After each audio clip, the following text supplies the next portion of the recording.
नमस्कार, आप देख रहे हैं बात भारत की। मैं हूं आपके साथ आशा सरमाल। आज हम बात करेंगे पराली जलाने को लेकर सुप्रीम कोर्ट की तरफ से जो बड़ी फटकार और उसके बाद जुर्माना लगाया गया, पेनल्टी किस तरह से भरनी पड़ेगी, इसी पर चर्चा करेंगे। लेकिन आज पूरा प्रोग्राम सिर्फ और सिर्फ 3 सवालों में घिरा रहेगा और इन्हीं 3 सवालों के जवाब के लिए आज इस पैनल से बातचीत करेंगे कि क्या वाकई में पराली जलाने पर जो जुर्माना लगाया गया है वो सही था, क्योंकि सुप्रीम कोर्ट का फैसला सर्वोपरि रहता है, उसे कोई चैलेंज नहीं कर सकता है। लेकिन दूसरी तरफ ग्रीन रेवोल्यूशन के बाद साइड इफेक्ट किस तरह से रहे, इस पर आज हम चर्चा करेंगे। और तीसरा सवाल आज पूरी तरह से पैनल में रहेगा कि आखिर जो दिल्ली के अंदर प्रदूषण है वो उसकी अपनी खेती है या फिर प्रदूषण कहां से आ रहा है। तो चलिए कार्यक्रम की शुरुआत करेंगे। जिस तरह से पेनल्टी भरने की बात कही गई कि अगर 2 एकड़ जमीन तक पराली जलाई जाती है तो 5,000 रुपये जुर्माना होगा। 2 से 5 एकड़ जमीन में पराली अगर आप किसान जलाता है तो 10,000 रुपये जुर्माना, और 5 एकड़ से ज्यादा जमीन में अगर पराली जलाई जाती है तो फिर 30,000 रुपये जुर्माना लगेगा। लेकिन फिलहाल 3 सवालों के इर्द गिर्द आज पूरी डिबेट घूमेगी। इस वक्त हमारे साथ पैनल में इस वक्त मौजूद हैं दिनेश सिंह, राजनीतिक विश्लेषक हैं। बहुत बहुत स्वागत दिनेश जी जुड़ने के लिए। उनके साथ ही हमारे साथ अनिल सूद जी हैं, पर्यावरणविद हैं। आपका भी बहुत बहुत स्वागत जुड़ने के लिए। सबसे पहले तो मैं अनिल जी आप ही के पास आऊंगी। पराली जलाई जा रही है, सियासत भी उस पर हो रही है, दिल्ली के अंदर काफी लोगों को परेशानी भी हो रही है, इसे झुकलाया नहीं जा सकता क्योंकि अक्टूबर की एंडिंग में आप देखिए जिस तरह के हालात दिल्ली के अंदर बनते हैं। लेकिन सवाल यहां पर यह है कि क्या ये ग्रीन रेवोल्यूशन का साइड इफेक्ट है या फिर दिल्ली वालों की खुद की खेती है। ऐसे है कि पराली से प्रदूषण दिल्ली में होता है, इससे बड़ा मजाक कोई नहीं हो सकता। सर्दियों में लगभग विंड स्पीड बहुत कम होती है, विंड में मॉइस्चर होता है, और ये अंदाजा लगाना कि 2-3 घंटे बाद जो विंड डायरेक्शन चेंज होती है, उस कंडीशन में पुअर विंड स्पीड में पंजाब से पोल्यूशन ट्रेवल करके दिल्ली आ जाएगा, रास्ते में किसी सिटी को पोल्यूट नहीं करेगा, ये मेरी समझ से बाहर है। ग्रीन रेवोल्यूशन अगर आप उसकी बात करें तो वो एक अपने आप में डिफरेंट सब्जेक्ट है। जहां रही बात दिल्ली के पोल्यूशन की, तो दिल्ली में सारा साल पोल्यूशन इतना ही रहता है, कम नहीं होता, बल्कि कई बार तो मेरे पास एक स्टेशन की रिपोर्ट है 2011 से लेके 2021 तक एयरपोर्ट के स्टेशन की। उसमें जुलाई के महीने में भी जो PM10 कोर्स है वो 2019 में 8,890 तक गया हुआ है, और जो PM2.5 और PM10 जो है वो लगभग सारा साल ही 8 से 10 गुना रहता है। तो सर्दियों में ये क्यों होता है, सिर्फ सवाल ये उठता है क्योंकि इन दिनों में विंड में मॉइस्चर होता है, इन दिनों में हवा नहीं होती, स्पीड बहुत कम होती है, तो रात को जो मॉइस्चर की वजह से ऊपर से जो प्रदूषण हवा में सस्पेंडेड पार्टिकल जो होते हैं वो नीचे जमीन पे आते हैं, ठीक, तो जिसकी वजह से आपको स्मॉग दिखाई देती है। ये जो आप दिखा रहे हैं स्मॉग, एंटी स्मॉग गन और ये सब स्मॉग टावर, इससे भद्दा मजाक आप किसी से नहीं कर सकते। यमुना आप दिखा रहे हैं स्नो से भरी हुई, ये सारा दिल्ली का सब कुछ अपना ही किया धरा है, क्योंकि हम दिल्ली के ऊपर जो प्रदूषण होता है उसकी असेसमेंट ही नहीं करते हैं। लगभग दिल्ली के चारों तरफ कितने थर्मल पावर प्लांट हैं, हमने कभी अंदाजा लगाया कि उनका पोल्यूशन कितना होता है। दिल्ली के 3 तरफ जो है आपके कूड़े के पहाड़ है, क्या हमने सोचा कभी उसको, वहां तो मॉनिटरिंग स्टेशन ही नहीं है, क्या हमने सोचा कि उसका प्रदूषण कितना होता है। वेस्ट टू एनर्जी प्लांट है दिल्ली में, वहां भी मॉनिटरिंग स्टेशन नहीं है, क्या हमने सोचा वहां प्रदूषण कितना होता है। हाईवे चारों तरफ जो दिल्ली के बन रहे हैं, तो क्या हमने सोचा कि उसका प्रदूषण कितना तो होता किसानों पर फोड़ा है। जा तो रहा कुल है मिला दिनेश के जी। जो है, कुल मिला के सॉफ्ट टारगेट ढूंढा जाता है हर बार सॉफ्ट टारगेट ढूंढा जाता है। पहले सॉफ्ट टारगेट आपकी गाड़ी पोल्यूट करती है, अब किसान सॉफ्ट टारगेट है। तो कुल मिला के जो दिनेश जी, है ये वो सारा कह रहे हैं कि एक सॉफ्ट टारगेट दूसरे ढूंढने पे की ठीकरा कोशिश होगी। फोड़ने की बात है। क्या आपने मॉनिटरिंग की हाँ है जी। कि कितने कूड़े के ढेर हैं? थर्मल पावर प्रोजेक्ट्स चल रहे हैं, थर्मल स्टेशंस हैं।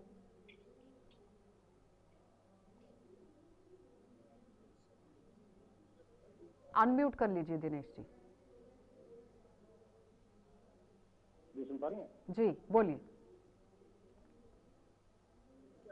जैसे सेक्टर सिर्फ अकेला एक सेक्टर सिर्फ रेगुलर पॉपुलेशन जो पॉल्यूशन हो गया, या जैसे कि इंडस्ट्रियल मतलब पॉल्यूशन हो गया या इस तरह हो गया, तो एक सिर्फ एक चीज नहीं होती, सभी के सभी जब सेक्टर से इकट्ठे होते हैं और सभी का थोड़ा थोड़ा, किसी का 10%, किसी का 20%, और सभी की जब भागीदारी जब होती है तो तभी जाकर के एक तरह से, क्योंकि जैसे इस टाइम पे क्या होता है, सर्दी के टाइम क्या होता है कि ऊपर से एक तरह से नीचे सेटल होता है मॉइस्चर, और वो अपने आप में उसको बीच में ट्रैप कर लेता है अपना पोल्यूशन को, तो उसको लेकर के कहीं ना कहीं समस्या खड़ी होती है। उससे पहले क्या होता है कि पूरे साल भर करीब करीब थोड़ी बहुत हवा चलती रहती है।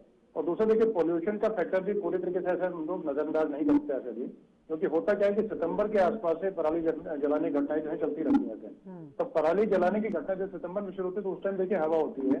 अक्टूबर में आकर के जैसे कहीं ना कहीं, जैसे मान के चले अक्टूबर के मतलब मिड के बाद से थोड़ी ज्यादा अगर बढ़ती हैं चीजें, तो उसके बाद में जैसे कि जब मतलब जो घटनाएं जैसे बढ़ती हैं, तो हवा धीरे धीरे करते करते मान के चले दिवाली के आसपास आते आते, जैसे कि दिवाली कभी जैसे कि 20 अक्टूबर के आसपास होती है, कभी उससे आगे होती कुछ होती है, तो मतलब मान के चले कि 20 अक्टूबर के बाद में और थोड़ा धीरे जो जाने की जो दिशा जो होती है वो भी चेंज होती है हवा की, और इसके अलावा जैसे कि जो स्पीड होती है, विंड स्पीड होती है, वो भी थोड़ी कम होती है। तो उससे पहले जैसे कि जहां से आकर जैसे कि चाहे पंजाब से बोले, चाहे हरियाणा से बोले, चाहे और कहीं थर्मल पावर वगैरह किसी का भी कुछ बोले, तो सब आकर के इकट्ठा, देखिए जो डेंसली पॉपुलेटेड इलाके जैसे होते हैं आशा जी, जहाँ पर जैसे मान के चले कि हवा को ज्यादा पास होने की जगह नहीं मिलती, तो वहां पर आकर के वो ट्रैप होता है, और ऊपर से फिर जैसे कि उसका जैसे कि विंड को उसका दबाव पड़ता है और मॉइस्चर का दबाव पड़ता है, उसको लेकर के बाद में जब समस्या खड़ी तो उसी को लेकर के, और जैसे देखिए इसमें सिर्फ कि सिर्फ अकेली एक जैसे समस्या को निजात करने के लिए, निजात पाने के लिए सिर्फ किसी पर ठेकरा फोड़ देना या इस तरह की चीजें कर देना, पर तो वो चीज आकर तो सब कुछ टिक रहा है ना। कहते हैं ना कि घड़ी की सुई आकर तो किसान पर ही रुक रही है। अनिल सूद जी, जिस तरह से पराली के संकट के जो तथ्य बताए गए, 10 गिनकर मैं आपको बताना चाहूंगी जो रिपोर्ट्स बता रही हैं, वो कह रही है कि दशकों से ये पराली जलाने का काम चलता आ रहा है। 2016 के बाद ये पराली जलाने पर ज्यादातर फोकस जो है वो किया गया कि हाँ, पराली जलाने की वजह से ही परेशानी हो रही है। और उसके बाद प्रदूषण के अंदर यहाँ पराली का जो योगदान है वो सिर्फ और सिर्फ 4% बताया गया है। दिल्ली में गाड़ियां, जनसंख्या बेतहाशा हो गई है, और हाई पॉल्यूशन दिल्ली की घर की यहाँ पर खेती है, ये रिपोर्ट्स कह रही हैं। दूसरी तरफ दिल्ली के अंदर 365 दिन प्रदूषण बना रहता है, और दिल्ली में पॉल्यूशन का जो उत्पादन है वो कभी कम नहीं हुआ है। और पॉल्यूशन में यहाँ पराली का जो योगदान है वो 10 दिन यहाँ रहता है। 95 में कंबाइन मशीन आने के बाद प्रॉब्लम ज्यादातर शुरू हुई, और अब 25 साल बाद पराली काटने की जो मशीन है वो आई है। ये 10 तथ्य हैं जिन पर बातचीत हो रही है कि पराली जलाने को लेकर मुद्दा किस तरह से बन गया। लेकिन सवाल यहाँ पर यह है कि सुपर सीडर, हैप्पी सीडर का इस्तेमाल करने की बात हो रही थी, जिसमें चुटकी भर का समय लगता है लेकिन पैसा बहुत लगता है, और 85% हमारे पास ऐसे किसान हैं जिनके पास इतना पैसा नहीं है जो अफोर्ड कर सके कि सुपर सीडर का इस्तेमाल किया जा सके। अनिल सूद जी, आवाज आ रही है क्या? दिनेश जी, इसी पर जवाब दीजिएगा, क्योंकि किसानों के पास पैसा नहीं है, पैसे का अभाव है, समय और पैसा दोनों अहम मुद्दे इसमें बने हुए हैं, तो सिर्फ ठीकरा आप किसान पर नहीं फोड़ सकते हैं ना। देखिए अकेले किसान पर नहीं चीज मतलब छोड़ सकते इसी को, लेकिन देखिए कहीं ना कहीं जागरूकता जो है वो फैलाने की आवश्यकता सबसे ज्यादा है, क्योंकि जैसे कि अगर किसान खुद नहीं समझेगा जब तक, और जैसे कि समाज खुद नहीं समझेगा कि हम लोग आगे आने वाली अपनी जो नस्लों को और आगे आने वाले जो हमारे जो मतलब आगे आने वाली पीढ़ियां है उनको हम लोग क्या उसी तरीके से वो पर्यावरण दे पाएंगे जो हमें हमारे मतलब एक तरह से दादा परदादा ने दिया। तो उसको लेकर के देखिए कहीं ना कहीं जागरूकता है, उसकी आवश्यकता है कि जैसे अगर हम लोग फैलाएंगे इसी को लेकर के, तो देखिए इसमें बहुत सारे मतलब जैसे कि अलग मतलब साधन संसाधन मौजूद है, जिसको लेकर के कहीं ना कहीं जैसे सिर्फ अकेली सरकार करे तो, लेकिन सरकार जैसे करे उसके साथ साथ जैसे जो उपयोग करने के लिए जैसे कि मशीन है, उनको खरीदने के लिए सब्सिडी मिलती है। उसके साथ देखिए मान के चले कि जैसे जीरो टिलिंग है, जैसे उसमें मान के चले कि जैसे सीधा से उसको उखाड़ने की आवश्यकता नहीं पड़ती है, उसी के अंदर उसके साथ साथ में जीरो टिलिंग जैसे उसमें करके जैसे करते हैं, उससे अगर टेक्निक से करते हैं तो उससे देखिए उसको पराली को जलाने की आवश्यकता नहीं है, उससे पोल्यूशन भी नहीं फैलेगा और जो फसल है वो भी खराब नहीं होगी, आगे आने वाली फसल उसमें उनको दिक्कत परेशानी भी नहीं आएगी। तो सभी जैसे समाज के सभी वर्गों को साथ में लेके चलना पड़ेगा। केंद्र सरकार देखिए बहुत खूबसूरत तरीके से, और अभी जैसे आगे जैसे पोल्यूशन के और वैकल्पिक दिनेश जी, डिकम्पोजर की आप बात कर रहे हैं, जिसमें हमारे पास अगर कोई रास्ते हैं तो पहला ये है कि पराली को या तो काट लिया जाए, उसके बाद पुराने तरीके की तरह, या फिर ये है कि मशीन का इस्तेमाल किया जाए, जो काफ़ी एक्सपेंसिव है, वहाँ पर आपको पैसा खर्च करना है, समय आपका बर्बाद होगा। और तीसरा ये है कि यहाँ जो पूसा इंस्टीट्यूट है उसके वैज्ञानिकों ने जब डिकम्पोज का विकल्प दिया था कि ये पराली जो है वो खेत के अंदर ही खत्म हो जाएगी, खाद बन जाएगी, लेकिन उसके लिए भी 1 महीने का समय लगेगा। तो खाद में जब आप परिवर्तन इसका करते हैं, समय ज़्यादा लगता है, लेकिन इस बीच में धान और गेहूं की जो फसल है उसकी टाइम ड्यूरेशन 25 दिन का समय आपके पास है खरीफ और रबी की फसल लगाने के लिए, कैसे मैनेज हो पाएगा? चीजें और थोड़ा सा उसकी मात्रा को अलग तरीके से करके, और जैसे कि वैज्ञानिक तरीके से टेक्निक इस्तेमाल करके आश्चर्य किया जाए। और जैसे कि वहां पर जैसे कि मतलब कि जो कृषि वैज्ञानिक है उनकी मदद जैसे पूसा इंस्टीट्यूट है उसमें जाकर के, या जैसे कि वहाँ के जैसे एग्रीकल्चर एक्सपर्ट्स हैं जिले में जो होते हैं, तो उनसे मतलब कहीं ना कहीं जैसे कि मतलब जो मतलब मान के चले विभाग जो है, कृषि विभाग जो है, तो उस जिले में अगर बातचीत करें, जागरूकता की थोड़ी जो कमी है तो उसके सहारे और कहीं ना कहीं गड़बड़ जो हो रही है तो उसको थोड़ा बहुत कहीं ना कहीं खत्म करना पड़ेगा और सबको मिलजुल के आगे देखिए आना पड़ेगा। दूसरा देखिए मशीन जैसे है तो उसमें अगर देखिए एक किसान है जैसे छोटी जोत वाला या छोटी खेती वाला किसान जो है उसके लिए थोड़ा मुश्किल है और संभव भी नहीं है उस तरीके से कि इतना कॉस्ट इफेक्टिव चीज नहीं होती, वो महंगी पड़ती है, लेकिन सब्सिडी सरकार देती है उसमें।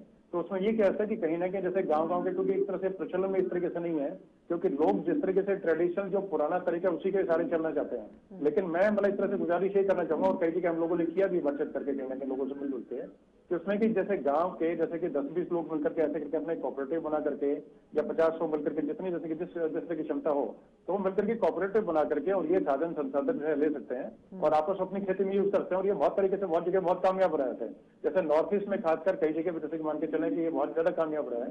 तो इसी तरीके से दूसरा देखिए जैसे अभी थोड़े दिन पहले की जो बातचीत थी कि जैसे कोई पोल्यूशन की लेकर के बातचीत घटनाएं जो बढ़ रही थी, तो सितंबर में घटनाएं काफी बढ़ गई थी और अक्टूबर में पराली की कई जैसे घटना हुई। उसके बाद में जैसे भगवंत मान जी उनके तरफ से बोला कि जैसे मतलब कि केंद्र सरकार की तरफ उन्होंने कहा था तो उसकी आवश्यकता नहीं थी। उन्होंने बोला कि अगर जैसे कि मोदी जी अगर यूक्रेन युद्ध रुकवाने की बात कर सकते हैं तो पराली का धुआं भी रोक सकते हैं। और साथ में उन्होंने बोला कि एमएसपी जो है वो धान, हम लोग धान उगाना नहीं चाहते और दूसरी फसलों पे एमएसपी नहीं मिलती इसलिए नहीं उगाते। तो वो मैं गलत समझता हूँ, क्योंकि 23 फसलों पे एमएसपी मिलती है, तो कहीं ना कहीं चीजों को, और आपकी जैसे सरकार है, चाहे मतलब कि बीजेपी की सरकार है, किसी की भी सरकार है, तो वो देखिए अपने तरीके से जागरूक करने का कार्य जैसे अगर करें और नीचे जैसे कोऑपरेटिव के माध्यम से या जैसे किसान अपने आप मिल करके और इकट्ठे जैसे साधन संसाधन लेकर के अगर आगे बढ़ाने का काम करें तो मुझे लगता है उसमें फर्क पड़ेगा। दूसरा देखिए मैं थोड़ा सा समझ जाऊंगा जीरो टिलिंग के जैसे, ठीक है दिनेश जी, ठीक है, लेकिन अब काम कैसे होगा ये बड़ा सवाल है। अनिल सूद जी, ग्रीन रेवोल्यूशन के बाद जो बुनियादी बदलाव आया, क्योंकि आज हमें सिर्फ इन 3 ही चीजों पर बात करना जरूरी है। ग्रीन रेवोल्यूशन पर जब बदलाव आया, जिसमें पहली फसल अप्रैल के पहले हफ्ते में बुआई करके जून में काट लेते थे और फिर रबी के साथ खरीफ की 2 फसलों के लिए प्रोत्साहित किया गया। किसान 1 रबी की और 2 खरीफ की यानी कि 3 क्रॉप लेने लगा। फिर उसके बाद कुछ महीने के लिए खेत खाली छोड़ दिए जाते थे, वो बंद हो गया। अगस्त में खरीफ के बाद 2 से 2.5 महीने मिलते थे। अब पंजाब में धान की खेती कितनी बढ़ गई है, कितनी कम हुई है, क्योंकि किसान ये कह रहा है वो सिर्फ धुआं देने वाला नहीं है, वो हरियाली को पैदा करने वाला भी है। वो सरकार क्यों भूल जाती है? इंपोर्ट एक्सपोर्ट भी आज किसान की तरफ से किया जा रहा है। 77-78 के बीच जो पैदावार पर जोर दिया गया, क्योंकि जिस तरह से आपने देखा कि $50 बिलियन कमाने लगा है अब भारत का किसान, क्योंकि इंपोर्ट एक्सपोर्ट हो रहा है खेती से, तो इसे तो झुकलाया नहीं जा सकता ना। महज 10 दिन के बीच में ये पूरा काम होता है। आपने किया क्या? जब आपने पंजाब में एक्ट बदल दिया, आपने किसान को सिर्फ 15 से 20 दिन का टाइम दिया कि आपने धान की खेती से दूसरी खेती करनी है, तो आपने तो किसान के हाथ बांध दिए। जब आपने किसान के हाथ बांध दिए तो किसान को आपने फैसिलिटी क्या दी? लॉ तो आपने बनाया ना, लॉ तो किसान ने नहीं बनाया। टाइम फ्रेम गवर्नमेंट ने डिसाइड किया, ये दफ्तर में बैठ के डिसाइड किया। कोई उसमें किसान था जो डिसाइड करता कि हाँ भाई इसको फसल एक फसल से दूसरी फसल के बीच में कितना टाइम देना है? तो ये तो किसी ने सोचा नहीं। पंजाब वो जो वाटर प्रिजर्वेशन एक्ट लेके आए, सुमित तंवर आपने जी तो भी उसमें आ गए किसान हैं, के हाथ किसान बांध नेता दिए। हैं। बहुत बहुत स्वागत सुमित जी। तो आप किसान से क्या उम्मीद करते हैं? किसान के पास इतने रिसोर्सेज नहीं है कि वो जो है एक मशीन, क्योंकि मैक्सिमम होल्डिंग छोटी छोटी होल्डिंग वाले किसान है, वो कैसे अफोर्ड करेंगे? आपने तो उनका टाइम ही खत्म कर दिया। तो जब आप मेरे को एक चीज बताइए, हम सारे सब चीजें भूल जाते हैं। कोविड के दिन थे, पराली उन दिनों में भी चली, उन दिनों में पोल्यूशन क्यों नहीं हुआ? उन दिनों में सब जगह पराली जली है। तो मतलब क्या समझे कि जो सरकार की तरफ से पॉलिसी बनाई गई थी, पॉलिसी ही खराब है, कुछ ऐसा कहना चाह रहे हैं? देखिए, बिल्कुल, जब हम पॉलिसी बनाते हैं हम स्टेक होल्डर्स को इन्वॉल्व नहीं करते, हम ऑफिस होल्डर्स को, ब्यूरोक्रेट्स को और कॉर्पोरेट्स को इन्वॉल्व करते हैं। आम आदमी या किसान जो है वो स्टेक होल्डर की डेफिनेशन में नहीं आता है। तो जब आप बंद कमरों में बैठ के पॉलिसी बनाएंगे तो ये सत्यानाश होना ही होना है। ठीक है, किसान नेता भी आ गए हैं हमारे साथ, सुमित तंवर जी। जिस तरह से अनिल सूद जी भी कह रहे हैं कि स्टेक होल्डर्स को बिठाया नहीं जाता है, उनके साथ संवाद नहीं होता है, पॉलिसीज बिना संवाद के बन गई हैं, जिसके बाद वो घातक साबित हो रही हैं। परेशानी जिसकी वजह से हो गई है क्योंकि पूरा ठीकरा किसानों पर फूट रहा है कि पराली जलाने की वजह से दिल्ली के अंदर प्रदूषण है, हरियाणा के अंदर प्रदूषण है, पंजाब के अंदर 25 ऐसे शहर हैं हरियाणा के अंदर जो खराब स्थिति में चल रहे हैं, और दिल्ली का तो आप देख ही लीजिए हाल।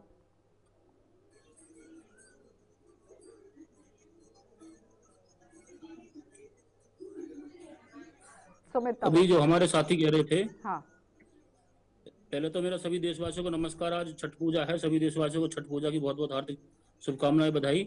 और जो अभी हमारे साथी कह रहे थे, बहुत अच्छी बात कह रहे थे कि जो भी नीति बनती है वो बंद कमरे में बैठ के बनती है। जो धरातल पर किसान है उनको पूछा नहीं जाता है, उनसे सलाह मशवरा नहीं किया जाता है, और बंद कमरे में बैठ के लोग कानून बनाते हैं, सरकार के लोग, उसके बाद में वो किसान पे थोपे जाते हैं।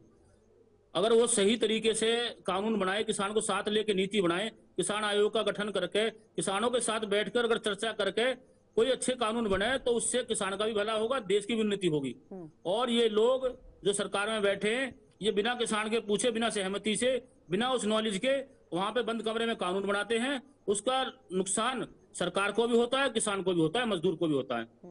और इन्होंने आज पॉल्यूशन की बात कर रहे हैं। हमारे यहाँ, मैं दिल्ली के पास रहता हूँ, नोएडा क्षेत्र है, गांव बख्तारपुर है मेरा, यमुना नदी के बिल्कुल किनारे में रहता हूँ। यहाँ पर आज छठ पूजा का पर्व है, पूरी यमुना नदी में इतना प्रदूषण है, बहुत ज्यादा प्रदूषण है, और आज आस्था का विषय है। लाखों लोग यहाँ पर आए हैं अपनी आस्था मनाने के लिए।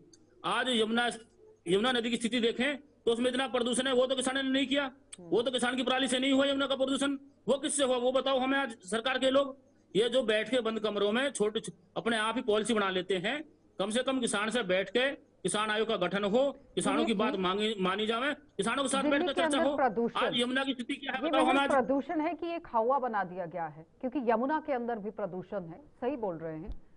वो कहां से आया, उस पर जांच पड़ताल क्यों नहीं, उस पर जुर्माना क्यों नहीं, ये भी सवाल बनता है। ये हर साल होता है, हर साल यमुना नदी में पोल्यूशन आता है, हर साल ही पराली का मुद्दा उठाते हैं। जब 2020 में जब कोरोना लगा था, जब किसान से पोल्यूशन नहीं हुआ बिल्कुल भी, जो किसान की फसलें लगातार चलती रही, उस साल भी पराली जली, उस साल पोल्यूशन नहीं आया। अभी तो हम वाटर और टेबल को जिस लेकर समय भी यहाँ बात पर करेंगे दुनिया ना, भर के सुमित जी। उद्योग, फैक्ट्री, अभी तो अनलीगल वाटर टेबल चल रहे पर भी मामले, बात होगी, उन पर सरकार अंकुश लगाए। अभी तो वाटर टेबल पर भी बात होगी कि आखिर वाटर टेबल कहां तक पहुंचा है, उसकी क्या स्थिति है। पहले दिनेश जी जवाब दीजिएगा। वो कह रहे कि यमुना के अंदर पोल्यूशन कहां से आ रहा है, उस पर चर्चा क्यों नहीं हो रही है। हमारे यहाँ दो नदी है, मैं बता देना चाहता हूँ आपको। सुमित जी एक सेकंड, हमारे यहाँ हिंडन नदी है और यमुना नदी है। दिनेश जी जवाब दीजिएगा। दोनों नंदी नदी और यमुना नदी, दोनों नदी में पॉल्यूशन बहुत ज्यादा है। और स्थिति ये है, आप उसमें कोई आदमी तो छोड़ो, उसमें जानवर नहीं घुस सकता अंदर पानी में, ठीक है। इतना पॉल्यूशन, इतनी स्थिति है यमुना की खराब है। जहरीला जहाज वहाँ आ रहा है और ये हर साल आता है। जब भी बात आती है तो किसान को उठा के बैठ जाते हैं, किसान का पॉल्यूशन दिल्ली में, किसान का पॉल्यूशन, ये पॉल्यूशन कहाँ से आया। बोल रहे हैं ना मैम, मैं बोलता हूँ। देखिए ऐसा कि अच्छा जी, सियासत तेज हो गई है इस पर। दिल्ली की जैसे कि यमुना में देखिए कि पहले से पोल्यूशन पहले से बढ़ा है, और दूसरा देखिए केंद्र सरकार ने मेरे ख्याल से 2000 करोड़ रुपए से ऊपर जो है वो दिया था अरविंद केजरीवाल को, दिल्ली सरकार को। और उसके बाद उससे पहले भी जैसे अगर बची तो 2015 में वादा किया था कि 2019-20 तक जो है और पूरी सफाई करके और मैं पूरा मतलब कि दिल्ली की जनता जो है उसको पूरा सौंप दूंगा और एक पिकनिक स्थल की तरह बना दूंगा। लेकिन उसके बाद में देखिए दिल्ली में कहीं ना कहीं सियासत की मतलब भेंट चढ़ गई यमुना, और उसको लेकर के साफ सफाई करने का काम जैसे कि उन्होंने अपने तरीके से जो करना चाहिए था कि जैसे अपनी जो कमेटी गठित करनी चाहिए थी उस तरह की चीजें नहीं की। और जैसे कि जो रेगुलर तौर पर जिस तरीके से आगे थी जिस तरीके से करनी चाहिए, देखरेख करने का काम, मेंटेनेंस का काम और अन्य जो चीजें हैं, क्योंकि देखिए पोल्यूशन बाहर से नहीं आया। जैसे यमुना में जैसे कि अपने तरीके थोड़े जैसे कि मतलब कि बहुत लंबा क्षेत्र नहीं है, तो उसमें साफ सफाई को लेकर के जैसे कि कुछ बताया गया था, पूरा विस्तृत एक प्लान तैयार किया। सवाल ही तो यहाँ पर उठ रहा है ना कि अगर सरकार ने पैसा दिया तो फिर वो पैसा गया कहाँ, सफाई क्यों नहीं? देखिए वही चीज है कि उसमें लेकर के कहीं ना कहीं मेरे सवाल है मैम, मैं आ रही हूँ। मेरे सवाल है, समझिए एक सेकंड का समय। जब हर साल ये लोग बाढ़ आती है, हर साल उसको बजट बनता है, हर साल सूखा पड़ती है उसको बजट बनता है, सरकार का पैसा हर साल बाढ़ में, कभी बिहार में कभी झारखंड में जहां भी बाढ़ आती है उसके परमानेंट सरकार सोल्यूशन क्यों नहीं निकालती? पीछे ये कृषि कानून लेकर आए थे, 3 कानून सरकार लेकर आई थी, वो सरकार को वापसी लेने पड़े, उसमें हमारे 750 किसानों भाई की शहादत गई, फिर भी वो कानून वापसी हुए। कम से कम सरकार अगर किसान के साथ बैठकर वो कानून लेकर आती तो इतना बड़ा आंदोलन देश में नहीं होता, इतने किसानों की शहादत नहीं होती और किसान में और सरकार में संयम बना रहता। ये जो कानून बनाते हैं, ये सरकार की सबसे बड़ी कमी ये है, सरकार किसान के साथ बैठ के वार्ता करके कानून बनाए। किसान की जमीन तो कर दी सरकार ने महंगी, क्योंकि किसान जमीन नहीं खरीद पाएगा, उद्योगपति जमीन खरीदेंगे, और फसल कर दी सस्ती। आज जमीनों के रेट देख लो, पहले किसान आपस में जमीन बेच ले खरीद ले गए, जमीन सस्ती थी, आज कहीं भी चले जाओ जमीनों के रेट होगा बहुत महंगे, कोई भी किसान जमीन नहीं खरीद सकता रेट में। और फसल होगी सस्ती, लेकर आए वापस करने पड़े, उसके बाद जहाँ पर काम होना चाहिए वहाँ नहीं हो रहा है, बजट जो दिया जा रहा है उसके बावजूद भी काम नहीं हो पा रहा। जवाब देखिए एक एक करके अगर बोले अच्छा ठीक रहेगा, जो सभी अगर इकट्ठे बोलेंगे तो ठीक नहीं लगेगा थोड़ा, तो सुमित जी थोड़ा सा सुनने की भी क्षमता रखें। तो अपने देखिए कि मैं कोई सरकार का नुमाइंदा नहीं हूँ, लेकिन एक तरह से जो बातें जो मेरी जानकारी है तो वो बताना चाहता हूँ। जैसे इन्होंने अपने पद से मेरा सवाल सरकार से आपसे नहीं भैया, मैं तो सरकार से पूछना चाह रहा हूँ। ठीक है ठीक है। नहीं मैं बोल रहा था, तो आशा जी मुझसे सवाल कर रही थी, मैं उसी का बता रहा हूँ लेकर के आए। दिल्ली के यमुना के लिए आप फैक्ट और फिगर चेक करते हैं, 2000 करोड़ से ऊपर जो है यमुना की सफाई के लिए दिया गया, वो कहाँ गया तो वो मतलब जनता को दिल्ली सरकार से पूछना चाहिए। उसके अलावा देखिए जैसे कि जब टिकैत जी और ये सब जैसे कि घर में बैठे थे, किसान मोर्चा जो पूरी तरह से संयुक्त किसान मोर्चा मतलब जब बैठा था, तो उस टाइम देखिए जैसे कि सरकार कोई ना कोई जैसे अगर चीज अगर लेके आती है और उसमें दिक्कत परेशानी कुछ अगर होती है तो देखिए हमेशा स्टेक होल्डर से मिलकर के ही बातचीत की आती है। कुछ चीजें जैसे होती है कि ठीक है अगर कोई अगर फैसले अगर ऑफिस में लिए कहते हैं उसके भी देखिए स्टेक होल्डर जो है, क्योंकि जैसे मैंने बहुत सारी मीटिंग पर ही बात रुक रही है। अनिल सूद जी, टेक्निकल सवाल ही आपसे रहेगा, क्योंकि पंजाब में धान की जो खेती है वो कितनी बड़ी है, अब इस पर बात कर लेते हैं। क्योंकि 60 के दशक में 5 से 7% थी, लेकिन अब 80% हो गई है। लेकिन ग्राउंड वाटर लेवल लगातार गिरता चला गया, जिसमें गिरावट आ रही है। पंजाब में हर साल 25 से 30 सेंटीमीटर वाटर टेबल घटने लगा। हरियाणा में 142 जो ब्लॉक हैं वो 85 डार्क जोन में चले गए और पानी 100 फीट से भी नीचे आ गया। धान की फसल अगर उगानी है तो उसके लिए पानी पर्याप्त मात्रा में चाहिए, लेकिन वाटर टेबल जो है वो लगातार नीचे जा रहा है। अब पंजाब के जो 138 ब्लॉक हैं उसमें 109 डार्क जोन है और पानी 200 फीट से भी नीचे है। अब यहां पर Punjab preservation of subsoil water act 2009 को लाया गया था, लेकिन क्या इस पर काम किया गया? काम करना कितना जरूरी था? क्योंकि हरियाणा पंजाब के कानूनों में प्रावधान सरकार की ओर से हर साल डेट बताई जाएगी, ये भी कहा गया था। उस पर किस तरह से काम होना चाहिए था, कितना हुआ, ये भी सवाल बनता है। हिंदुस्तान में सबसे आसान काम है कानून बना दो, इम्प्लीमेंटेशन होनी है, होती रहेगी, करते रहेंगे, झगड़े होंगे, कोर्ट डिसाइड करती रहेगी, आप कानून बना के एक तरफ निकल दो। आप मेरे को ये बताइए कि इन्होंने कितना काम किया है कि रेन वाटर हार्वेस्टिंग करनी है। इन्होंने कितनी, हर सिटी में आज की डेट में सारे सिटी जो है वो नहरें बने होते हैं। मोस्टली सिटीज, दिल्ली का तो ड्रेनेज सिस्टम 2006 से कोलैप्स है, वो मेरी स्टडी है जो जिसके बेस पे आईआईटी दिल्ली को बोला गया था दिल्ली का ड्रेनेज मैप बनाने के लिए, जो आज तक नहीं बन पाया। तो यही हाल तकरीबन हर सिटी का है। जितनी बारिश होती है, हम अगर उसको कैप्चर कर रहे, वो तो हम कैप्चर करते नहीं, वो तो सारी नाले में चली जाती है और अल्टीमेटली सीवर बन जाता है। तो आपने जो है अपने लिए गड्ढे खोद रखे हैं सरकार ने कि रेन वाटर हार्वेस्टिंग करनी नहीं, ग्राउंड वाटर आप एक्सप्लॉइट करते रहो। तो अर्थ मदर नेचर कहां तक हमें सपोर्ट करेगी? बाकी कंट्रीज भी आप देखिए, यहाँ पे स्ट्रॉन्ग वाटर ड्रेन का कॉन्सेप्ट अलग है, हमारे इंडिया में सब जगह ही है। स्ट्रॉन्ग वाटर ड्रेन में हमने सीवर जोड़ रखे हैं, सीवर हमारे सेटल्ड हैं, एसटीपी हमारे नॉन फंक्शनल है। सरकार जो पैसा लगता है, ये डीपीसीसी की रिपोर्ट कहती है कि दिल्ली से पहले यमुना जो है वो साफ है, दिल्ली में घुसते ही मैली हो जाती है। लगभग यही हाल हमारी सब नदियों का है। तो हमने जो है कुल मिला के दफ्तर में बैठ के पॉलिसीज बनाई, ग्राउंड रियलिटी हमने कभी नहीं देखी, हमारा इंजीनियरिंग के ऊपर ध्यान नहीं है। रैम्पेंट करप्शन जो है सारे सिविक अथॉरिटीज में, वो पूरे के पूरे सिस्टम को खा रही है। सवाल ये है अब किस कि चीज का नाम लूं मैं, आप किसान को विलेन बनाने की बात हो रही है। दिनेश जी, क्या वाकई में किसान विलेन है? सॉफ्ट टारगेट, किसान को जो 2 फसल लेने का निर्णय लिया गया है वो वैज्ञानिकों का है, सरकार का है। उसके बाद खरीफ की जो फसल है उसकी देर से करने के लिए बुआई, आप देखिए उसका निर्णय किसान का नहीं है। खरीफ और रबी के बीच में कितना कितना समय रहेगा, अवधि जो घटी है वो निर्णय किसान का नहीं है। अब फसल काटने का जो आधा अधूरा मशीनीकरण किसान का निर्णय नहीं था। यहाँ पर पूर्ण मशीनीकरण में 25 साल लग गए, ये भी किसान की गलती नहीं है। अब यहाँ दिल्ली का जो प्रदूषण है आसमान छूने लगा है, इसमें भी किसान की गलती नहीं है, ये जानकार कह रहे हैं। तो वाकई में जिस तरह से किसान को विलेन बनाने की बात हो रही है, क्या किसान की गलती है? क्योंकि दिल्ली के अंदर जो प्रदूषण है, कहा यह जा रहा है पराली जलाने की वजह से, लेकिन अनिल सूद जी कह रहे हैं कि यमुना जब पीछे से बहती हुई आ रही है नदी तो बिल्कुल साफ आ रही है, लेकिन जैसे ही वो एंटर करती है दिल्ली के अंदर तो गंदी हो जाती है, मैली हो जाती है। अपनी अपनी जिम्मेदारी सुनिश्चित करने की जरूरत है कि नहीं? दिनेश जी जल्दी से जवाब दीजिएगा। अपनी अपनी जिम्मेदारी से पल्ला झाड़ रहे हैं, वो सबसे बड़ी गलत बात है। और दूसरा देखिए, किसान कहीं जिम्मेदार पूरे तरीके से नहीं आता है। किसान जैसे मतलब कि कहीं ना कहीं जागरूकता जो है वो अगर थोड़ी फैलाई जाए, जैसे बीच में बातचीत मेरी अधूरी रह गई, जीरो टेलिंग जैसे कि है, तो जीरो टेलिंग जैसे उसको इस तरह से क्या करते हैं कि जैसे कि पूरे तरीके जैसे कि उसमें अगर जागरूकता अगर थोड़ी और फैलाई जाए और अपने तरीके से करेगा, कुछ जगह लोग करते हैं, कुछ किसानों ने उसको अपनाया और अपने तरीके से पूरे तरीके से कामयाब है और कारगर है, उसमें ड्रिलिंग करके करते हैं और उसमें जैसे कि पहले की जो पराली वो भी कहीं ना कहीं डिकम्पोज होकर के और उसकी सहायक एक तरह से मैन्योर की तरह और एक तरह खाद का काम करती है। उसी तरीके जैसे कि यमुना की सफाई की बात करें, अगर दिल्ली सरकार सख्त रवैया अगर अपनाए और तरीके से अगर सीरियसनेस के साथ अगर काम करे, मुझे नहीं लगता कि 1-2 साल के अंदर और इतना फर्क पड़ेगा जितना जैसे कि मतलब जैसे कोविड टाइम था, तो कोविड के समय नदी साफ हो गया जल्दी से। जी जी जी जी जी, तो मैं यही बता था कि मतलब चीजें जैसे होकर के जागरूकता जो कमी है तो उसको दिनेश जी समय का पूरा बढ़ाना पड़ेगा। लास्ट कमेंट रखिए प्लीज जल्दी से। आवाज आ रही है क्या सुमित जी?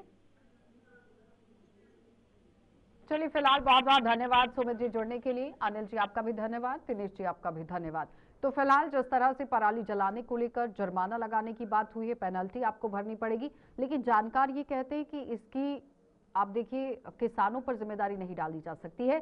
सरकार का फैसला, वैज्ञानिकों का ये सारा फैसला था और इसमें जिस तरह से किसानों को विलेन बनाने की बात हो रही है ऐसा बिल्कुल भी नहीं होना चाहिए। लेकिन सुप्रीम कोर्ट का फैसला सर्वोपरि है, सर्वमान्य है। सुप्रीम कोर्ट की तरफ से सरकारों को यहां पर फटकार लगाई गई है, लेकिन अब सरकारें इस पर किस तरह से काम करती हैं, जो प्रावधान लाए गए हैं, जो कानून लाए गए हैं, वो जमीनी सतह तक कैसे पहुंचाने पर काम होता है, ये बड़ा सवाल है। आप देखते रहिए कार्यक्रम।